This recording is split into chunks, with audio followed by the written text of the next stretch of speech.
Hello, bienvenue au Café des Burnies, le podcast qui prend soin des nanas en burn-out. Je m'appelle Sarah, je suis dealeuse de peps pour nanas épuisées grâce à mon expertise d'infirmière, de naturopathe, ma formation en psychologie positive et ma passion pour la trichothérapie. Ma mission est de t'aider à déculpabiliser, à sortir de ton isolement, à retrouver ta confiance en toi et à reprendre goût à la vie.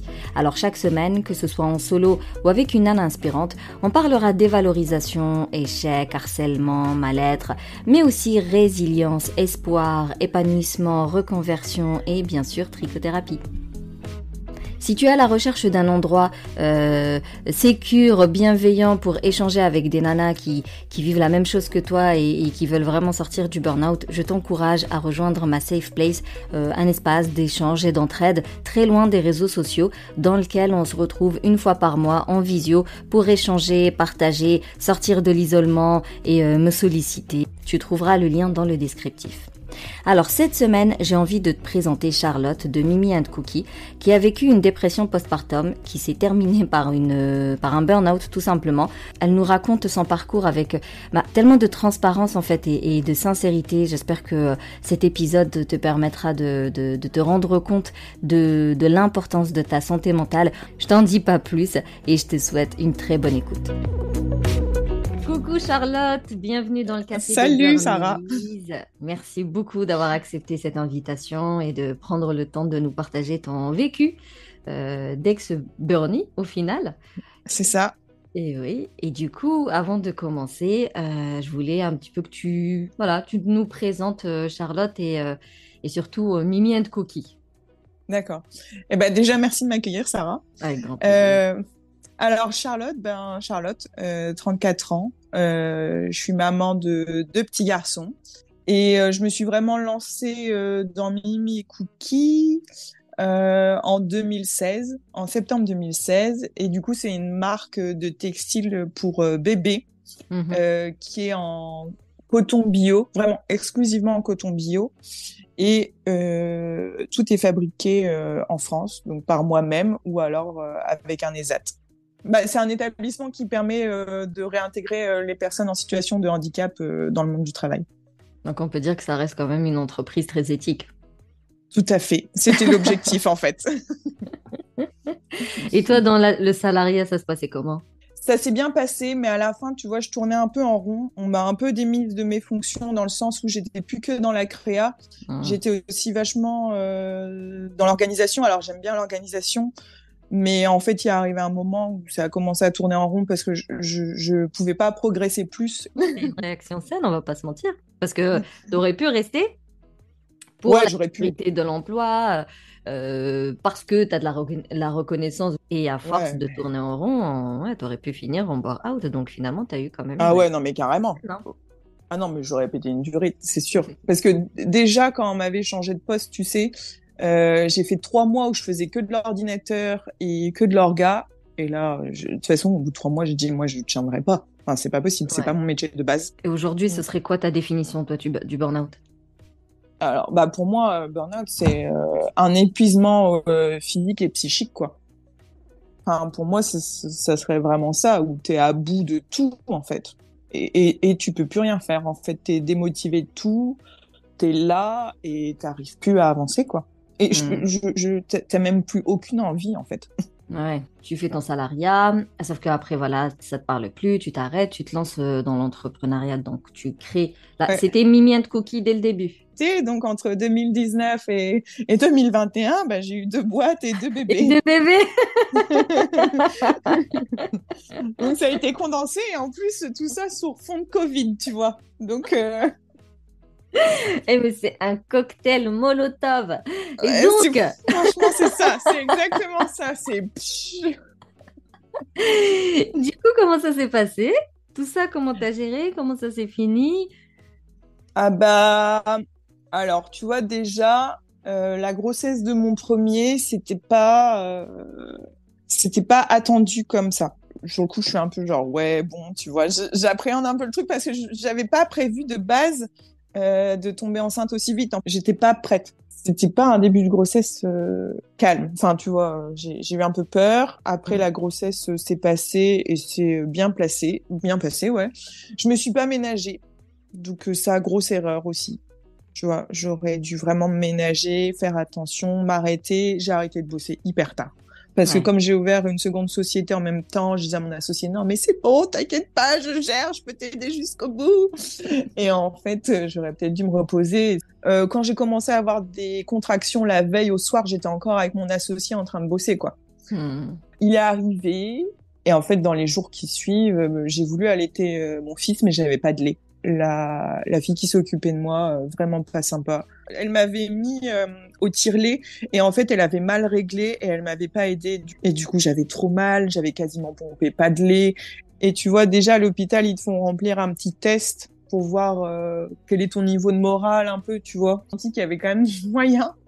Et du coup, ils nous avaient remis des lettres pour donner au généraliste, à ta gynéco et tout ça, et à la sage-femme. Et j'ai Ouais. donné le papier à ma généraliste. Elle le lit juste avant de partir, et là, elle me dit, rasseyez-vous. Rasseyez-vous. Et je me rassois, tu vois, genre, je me dis, mais qu'est-ce qui se passe et tout. Et elle me dit, ça va? Ouais. Bah, comment dire, ça va? Bah, je dors pas trop. Enfin, je me remets d'un accouchement. Enfin, il y a plein de choses, quoi, tu vois. Mhm. Et, euh, et en plus que, donc, j'avais 2 boîtes et que je me disais qu'il fallait que je reprenne vite, vite, vite le boulot. Tu vois, Mhm. moi, dans ma tête, je me disais, mon fils, il faut, dès que mon mari reprend le boulot, moi, je reprends aussi le boulot, en fait, à la maison avec un nouveau-né, tu vois, alors que je suis censée être en congé maternité. Grosse erreur. En fait, ma médecin, elle m'a dit, mais qu'est-ce qui se passe? Alors, je lui dis, bah voilà, c'est compliqué. Elle me dit, non, mais vous vous rendez compte que vous êtes en congé maternité et que techniquement, vous ne devez pas bosser, vous ne pouvez pas Mhm. bosser avec un Mhm. nouveau-né. Je me rends compte que mon plan initial ne marchera pas, mais je vais mettre des stratagèmes en place pour pouvoir bosser, quoi. Mais bien sûr. Je vais me lever plus tôt, je vais dormir plus tard. Je sais C'est pas. ça. Non, mais franchement, c'est un peu ça, tu vois. Donc, en fait, j'ai essayé de bosser, mais c'était compliqué. Donc, il était en portage tout le temps sur moi. Et lui, par contre, dès qu'il pleurait, enfin, dès qu'il avait faim, il Mhm. hurlait. Mais même limite me nourrir, tu vois, c'était compliqué. Et donc, je sentais qu'en fait, ça allait pas. J'appelais mon mari aussi pour qu'il rentre plus tôt du boulot parce qu'il y avait des journées, il y a des journées plus compliquées que d'autres, hein, pour qu'il vienne s'occuper du petit parce que moi, je pouvais plus, quoi. Franchement, ça reste difficile. Bah Parce ouais. que je te dis, toi, tu dois récupérer. T'es en convalescence en réalité. Après un accouchement, t'es Mais c'est considéré ça. ouais, t'es Tu, considéré en tu vois, il y avait convalescence. tous les rendez-vous aussi que tu dois faire pour ta rééducation du périnée et abdominal. Et du coup, je devais y aller bah, toute seule, hein, comme beaucoup de mamans. Et ça, c'était une torture. J'avais pas envie d'y aller, tu vois. Mhm. J'avais juste envie de pleurer et de pas y aller parce que j'y arrivais pas. Ouais. Enfin, c'était hyper difficile. Et franchement, tous les soirs, je disais à mon mari, non, mais là, c'est pas possible, je vais me suicider, quoi. Enfin, et j'étais en boucle. J'ai dit à mon mari, faut qu'on se barre en vacances parce que là, moi, j'en peux plus. Je tourne en rond, je vais devenir folle, tu vois. Mhm. Et j'étais tellement mal, j'osais même pas demander à mon associé de partir en vacances, tu vois. Une semaine parce que je me sentais déjà tellement coupable de l'avoir laissé, entre guillemets, autant de temps toute seule, gérer la boîte sans moi et sans me faire remplacer que je me disais non, mais faut que j'y retourne. Et à la fois, je me voyais pas y retourner parce que j'étais vraiment dans un état, euh, je te jure, vraiment pas bien, quoi. Et ça m'a permis, tu vois, de retrouver le sourire, tu vois, Mhm. d'aller mieux quand même. Tu vois, ça m'a permis d'aller mieux. Mais le truc, c'est que quand on est rentré, et ben en fait, on s'est retrouvé en plein Covid. Tu vois, moi qui me faisais une joie de reprendre le travail, de reprendre un peu une vie, et ben en fait, paf, non, tu vas rester à la maison. Voilà. Voilà, voilà. Et c'est à ce moment-là aussi que mon mari, lui, il est tombé en dépression parce que lui, il a perdu son papa 2 mois avant que j'accouche. Donc, je fais rien, donc je le laisse lui se soigner et moi, je me soignerai après. Ok. Et en mode, ça ira vite, Oui. évidemment. Bien sûr que non. Donc, énorme erreur. Et donc, du coup, c'était très, très compliqué parce que pendant le confinement, on a quand même eu des moments de repos parce qu'on bossait moins. Du Mhm. fait que de toute façon, voilà, les activités tournaient au ralenti. Il s'impliquait dans son rôle de père, mais pas totalement. Et donc, il me laissait encore beaucoup faire. Et du Mhm. coup, il me délaissait beaucoup de charges. C'était à moi de gérer, à moi de prendre les décisions pour tout. On a fait nos vacances en France l'été. Ça a été très, très compliqué, les vacances. Moi, j'étais toujours pas bien. Clairement, toujours pas bien. Et je demandais à mon mari de l'aide. et en fait, il me l'apportait pas. Je continuais à bosser. Alors l'avantage, c'est que j'aimais bien quand même mon boulot. J'avais des stagiaires qui étaient là, tu vois, pour aider. Et j'avais quand même mon associé aussi qui était là. Et du coup, on avait des projets ensemble. Et du coup, ça permettait quand même d'avoir quelque chose de plaisant. Le positif, ouais, ça nourrissait quelque part, quoi. Ça te nourrissait Ouais. quelque part. Mm. J'étais toujours pas bien. Je me suis laissée couler. Et en fait, je suis retombée enceinte. Tu vois, mon fils avait même pas encore 1 an. Mm. Et ça, c'était pas prévu au programme non plus. Ouais. J'aime Sachant que autant, t'es toujours pas soignée, entre guillemets, t'es toujours pas pas prise du en tout, charge, que rien. le postpartum, il se passe toujours aussi mal. Donc, Ouais, ouais, c'est ajouter de l'huile sur le feu, au final. carrément. Ah ben, carrément. Et quand j'ai appris que j'étais enceinte, et mon mari il était super heureux, et moi, je l'étais pas, tu Mm. vois. Moi, je l'étais pas, et j'étais là, non, mais c'est pas le moment. Tu vois, c'est pas le moment parce que, bah, déjà, je suis pas bien. Ensuite, c'est pas le moment parce que, ben, je viens de rentrer au boulot, entre guillemets, avec mon associé au mois de mars. On est quand même en période Covid. On sait à quel point pour les sociétés c'est Mm. difficile. Et là, je retombe enceinte.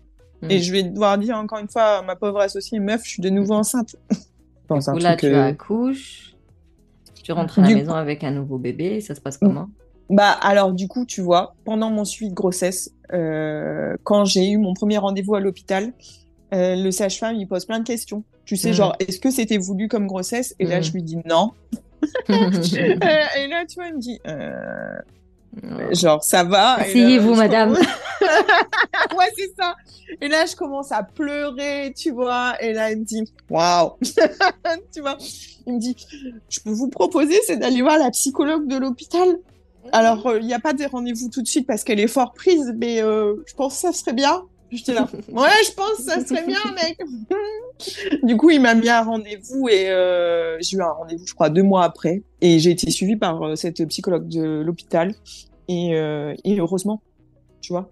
Et très très bien. Et ça m'a permis d'anticiper la suite. Et du coup, j'ai accepté l'arrivée donc de mon deuxième fils, Luc. Et j'ai fait aussi un suivi individualisé avec une sage-femme. J'ai bien été suivie à l'hôpital par du coup une autre psychologue qui elle fait du domicile. Cette psychologue-là, elle est venue toutes les semaines à la maison après qu'on soit rentré. Et tu vois, ça m'a vachement aidé Ouais. Bah, j'étais rassurée en fait. Mm. J'étais rassurée d'avoir quelqu'un avec moi, d'avoir quelqu'un qui parlait, d'avoir quelqu'un qui m'écoute. Et en fait, parce que j'avais tellement de peur, de stress. En plus, avec le premier, tu vois, j'avais peur pour le premier. Est-ce que je vais le laisser? Est-ce qu'il va pas se sentir ceci? Est-ce que cela, machin? Et en fait, elle m'a dit, vous avez des peurs là irrationnelles. Et du coup, elle m'a aidé à reprendre le chemin normal. Et surtout, bah là, je suis passée à travers. J'ai pas refait de dépression du postpartum, tu vois. Je sais plus, elle a arrêté de me voir au bout d'1 ou 2 mois. Après que je sois rentrée à la maison, elle m'a dit là, vous êtes passé à travers, donc c'est bien, Mm. vous allez bien.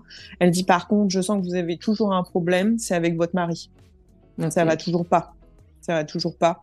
Et ça me minait d'une force, mais laisse tomber parce que lui, il prenait pas non plus son rôle de père, de mari, donc je devais encore tout gérer. Donc, gérer toujours 2 boîtes, gérer 2 bébés. Donc, je suis sortie. Je ne fais pas de dépression postpartum, mais je vais quand même toujours pas bien, tu vois. Mm. Toutes mes copines qui m'aidaient, elles m'ont dit, non, mais là, faut que vous alliez voir un psychologue de couple, quoi. Du coup, à quel moment est-ce que tu as arrêté de parler de dépression postpartum et plutôt de burn-out? La psychologue qui m'a suivie à l'hôpital avant que j'accouche, elle me disait tout le temps, parce que j'avais beaucoup de difficultés, tu vois. Je pense que le burn-out, je pense que c'était les prémices, tu vois, parce qu'elle me disait à chaque fois, vous avez plein de ressources, vous avez plein de ressources. Et c'est vrai, tu vois, c'est vrai, j'ai plein de ressources, mais j'ai arrivé au bout de mes ressources. Tu Mhm. vois, elle me disait, vous avez encore plein de ressources, ça va aller, vous allez vous en sortir, tu vois. Mais je sentais que c'était le bout de mes ressources et que je pourrais pas faire plus. Et que là, il faut que mon mari aussi prenne en main pour faire plus. Parce que là, Mm. moi, je vais pas y arriver. Et en fait, c'est quand on a commencé le psychologue, enfin la psychologue de couple, que en fait c'est à ce moment-là que je lui ai dit écoutez, moi ça va pas, enfin ça va pas. Et c'est elle qui m'a dit vous êtes en burn-out en fait. Oh, le fait d'entendre ça, tu vois, c'est hyper dur parce que tu te dis non mais C'est pas possible, J'ai quoi. pas fini, Je sors quoi. Ouais, c'est ça. Je sors d'une dépression Hmm. postpartum. J'ai un deuxième bébé. J'espère que ça va mieux, tu vois. On met un truc en place avec mon mari. Et en fait, non, ça va toujours pas mieux, tu vois. Enfin, et je lui disais, mais je sais pas comment faire. Je te jure, je lui disais, je sais pas comment m'en sortir. Elle m'a dit, bah, faut laisser du temps. Hmm. Autant. Et du coup, moi, je laissais et je me disais qu'il y avait, tu sais, que la thérapie de couple qui nous manquait. Tu vois, Oui, je me disais pas encore, je vais me faire soigner moi toute seule, tu vois. ouais. Hmm. Et je me disais, ça va aller. Et Mais tu c'était quoi, vois, du coup, le je- signal d'alarme? Tu sais, qu'est-ce qui t'a fait dire et, et bah, ça arrivait que... au mois de mai. Mais mon mari m'a organisé une surprise pour mon anniversaire. Donc, il avait réservé une nuit dans un bel hôtel à Lille, tu vois. Il avait fait garder les enfants par mes parents. Donc, voilà, beau resto, bonne soirée. Enfin, tu vois, truc cool, tu vois. Mhm. Et en fait, le lendemain, je vais au boulot. Euh, le lendemain ou 2 jours après, je vais au boulot et une de mes collègues, elle me dit alors, c'était bien ton anniversaire tu vois, je lui dis bah ouais, tu vois, je me dis pourquoi elle me demande ça et elle me dit bah alors, c'était bien, t'as fait quoi parce qu'elle était au courant, elle était dans la Hmm. confidence et je lui dis bah rien de spécial, tu vois. En fait, je me souvenais de rien. Je me Hmm. souvenais de rien. J'étais passée à autre chose. Je me souvenais plus de ce que j'avais fait. Je me souvenais plus de ce que mon mari avait organisé. J'avais tout oublié. Et là, ma copine, tu vois, elle m'a mis la main sur l'épaule. Elle m'a dit, écoute, Charlotte, je crois que ça va pas. Je crois vraiment qu'il faut que tu ailles voir quelqu'un là parce Hmm. que c'est pas possible. Enfin, c'est pas possible. Tu prends goût à rien. Hmm. T'as oublié un truc qui sur le papier est super bien. Et c'est à Ouais. partir de ce moment-là, tu vois. Donc, je parle de ça On est en en mai 2000, 2022 quasiment. on est en 2022. Hmm. On est en mai 2022. Tu vois, je me suis traîné ça hyper longtemps, hyper longtemps. Mais il y a Et eu quand c'est, même beaucoup de choses, que ce soit sur le plan professionnel et ou personnel, il y a eu quand même énormément de choses. Pour ben, quelqu'un c'est qui n'est ça. pas suivi de base ou qui n'a pas déjà cette notion de phase de récupération, de stress, de burn-out, voilà, qui n'a pas les fameuses routines self-care, qui ne se pose pas, Ah qui ouais, n'a non, pas pas du les... tout de routine self-care. Mais alors là, pas du tout. Mais pas du tout. Je veux dire, dans tous les cas, même la personne la plus euh, costaud, si tu lui donnes deux boulots en plus indépendants, donc ça reste quand même, Ouais. ça a son Bah, lot de fragile, quoi. stress. Tu vois? Bah oui. Ouais, Donc ouais, c'est ça. il y a tout pour finir en burn-out en réalité. Surtout pour quelqu'un qui, voilà, de base n'a pas les Ah, bonnes mais, bases. Voilà, ah n'a bah pas non, les bonnes aucune bases. base. Je te jure, Mm, aucune base. De toute façon, moi, je me suis toujours fait passer après. Et c'était mm, ça aussi l'erreur. Tu vois, par exemple, le matin, bah déjà, quand on était en Covid, je me levais tous les jours à 5 heures du mat, tu vois, pour travailler avant que mon fils soit toute la journée avec nous. Rien que le week-end, bah, je me lève tôt parce que je suis une lève-tôt. Mais tu vois, je me dépêchais de prendre ma douche en 2-2. Je prenais pas le temps de me sécher les cheveux, de me mm. coiffer, de me mettre une crème, quoi que ce soit. Je ne prenais pas de temps pour moi, pour me dépêcher, pour aller gérer les enfants, pour que mon Mm, mari, lui, puisse prendre son temps tranquillement. mm. Et ça, c'est une grosse connerie, en fait. Bah, On c'est doit clair, se c'est du partager les sacrifice trucs. de soi là. On n'est plus dans la bienveillance ou je sais pas quoi là, c'est on Ah se non, mais pas du sacrifie pour tout. les autres. Et j'ai commencé à reconstruire, du coup, sur tout ça, et donc à prendre du temps pour moi, tu vois, et demander de l'aide quand il faut, et déposer aussi les enfants de temps en temps pour avoir du vrai temps de qualité. Donc Mais aujourd'hui, tu dirais quoi? Tu fais quoi maintenant pour bah, déjà continuer à te reconstruire et surtout éviter de retomber dedans? Parce que c'est un piège. Des fois, on croit que et ça va, c'est bon, ça va. On lâche tout ce qu'on a mis en place ouais, ouais, et bim, non, allez, on remet la tête non. dedans. C'est reparti. Ouais, c'est ça. Il a aussi ses erreurs. Bah non. Du coup, tu vois, j'ai continué de voir cette psychologue et j'ai bientôt terminé. J'ai vu quelqu'un, une spécialiste en hypersensibilité. Du coup, il y a encore, tu vois, j'ai appris des choses sur moi. Mm, Et du coup, le champ des possibles s'est ouvert. Et du coup, j'ai consulté une coach en hypersensibilité pour pouvoir appréhender ça et mm. bien le vivre, tu vois, et décortiquer des choses. Si je suis fatiguée une journée, eh ben, je prends ma journée. Si j'ai besoin de me poser 2 heures, eh ben, je me pose 2 heures.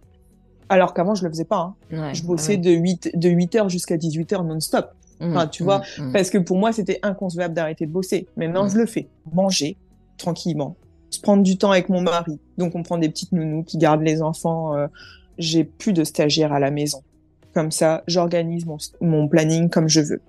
Alors, j'ai certes moins d'aide, tu vois, sur mon travail, mais au moins, je fais ce que je veux, quand je veux et où je veux. Et d'avoir cette liberté d'esprit aussi, tu vois, c'est quand même énorme. Et ça m'a permis de vachement souffler. Et je me mets plus la pression sur mon travail. Parce qu'avant, il y avait vraiment une pression du chiffre et tout ça. Et une pression aussi de toujours produire plus, tu vois, d'apporter. Mais je le fais plus. Ça, je le fais plus. Je me mets plus, en fait, des objectifs inatteignables au détriment de ma santé. Ouais. Ça, c'est tu plus priorises, possible. quoi. Maintenant, tu fais ce qui est important. C'est ça. Et le reste, soit tu délègues, soit tu supprimes. Ouais, y a pas C'est de... ça. Moi, je dis Soit je souvent verrai à mes après. clientes, tu auras toujours 24 heures quoi qu'il arrive. Dans tes 24 heures, une fois que tu as enlevé le dodo, le repas, la douche, l'aller-retour, la blabla, il va te rester un quota. Et dans ce quota-là, en fait, tu peux pas faire de C'est ça. l'impossible. Tu es obligé de prioriser et tu es obligé de déléguer si tu veux en tout cas prendre soin de ta santé mentale. Mais c'est ça.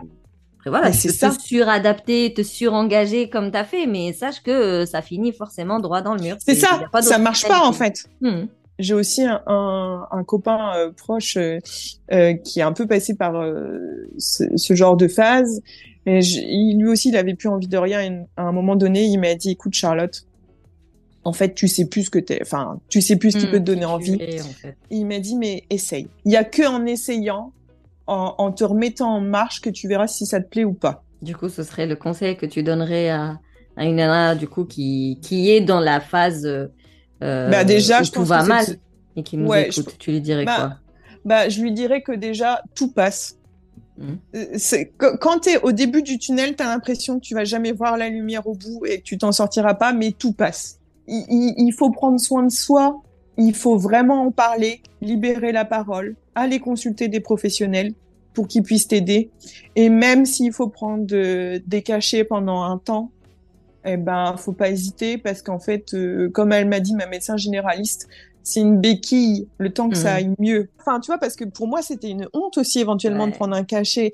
Et en fait, vraiment, mon ami proche et tout ça, il m'a dit, mais prends-le, Charlotte. Enfin, et ça t'aidera même à voir plus clair et à résoudre certains problèmes avec ta psy ou ta coach et t'avanceras mieux. Et au moins, ça sera débloqué. Tu vois. Ah, mais je dis souvent quand tu te fractures quelque chose, bah, on te donne la béquille pour te permettre de faire des trucs, de continuer à être ouais, en mouvement malgré la fracture. Bah, des fois, c'est le ça. médicament, il va te permettre de te mettre en mouvement et ensuite, bah, le but, c'est de réduire les doses jusqu'à l'arrêter.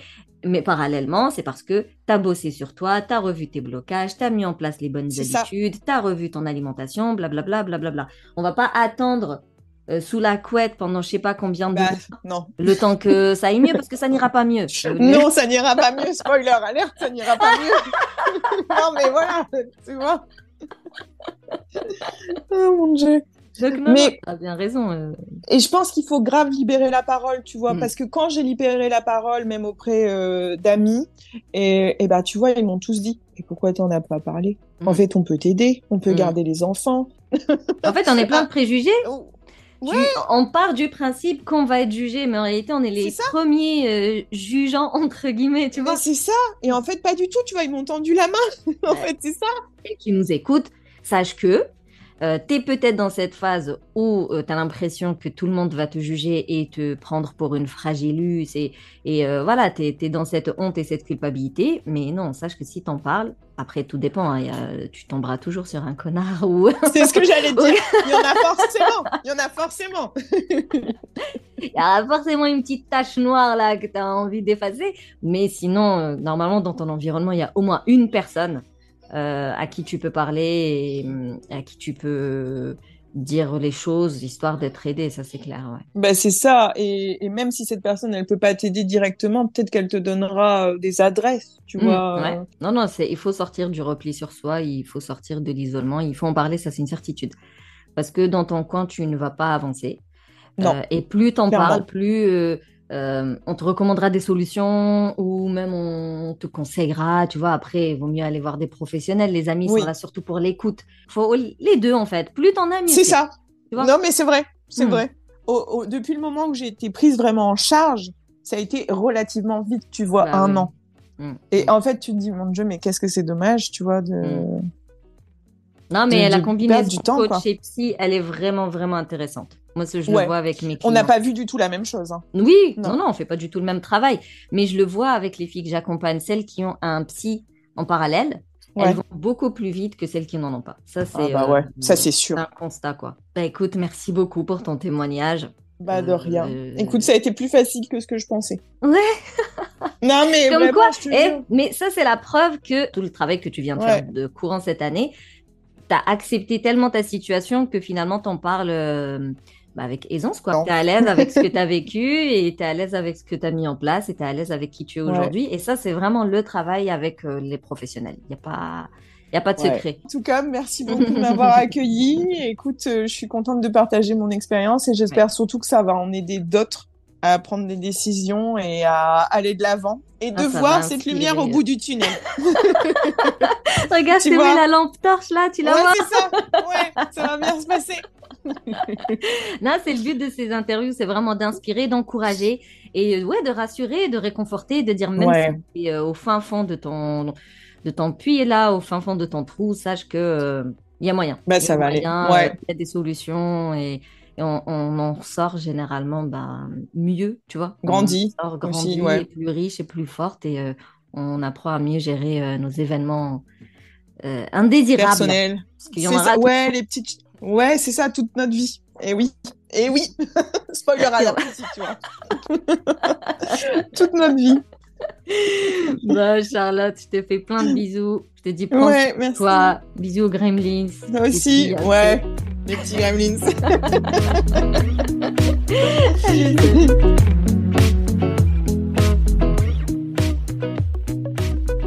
Voilà, c'est tout pour cet épisode. Merci plus pour ton écoute. Je serais vraiment ravie d'avoir ton retour, que ce soit un avis sur la plateforme d'écoute ou même sur les réseaux sociaux pour me dire ce que tu as pensé de cet épisode et ce qu'il a généré, ce qu'il a activé en toi.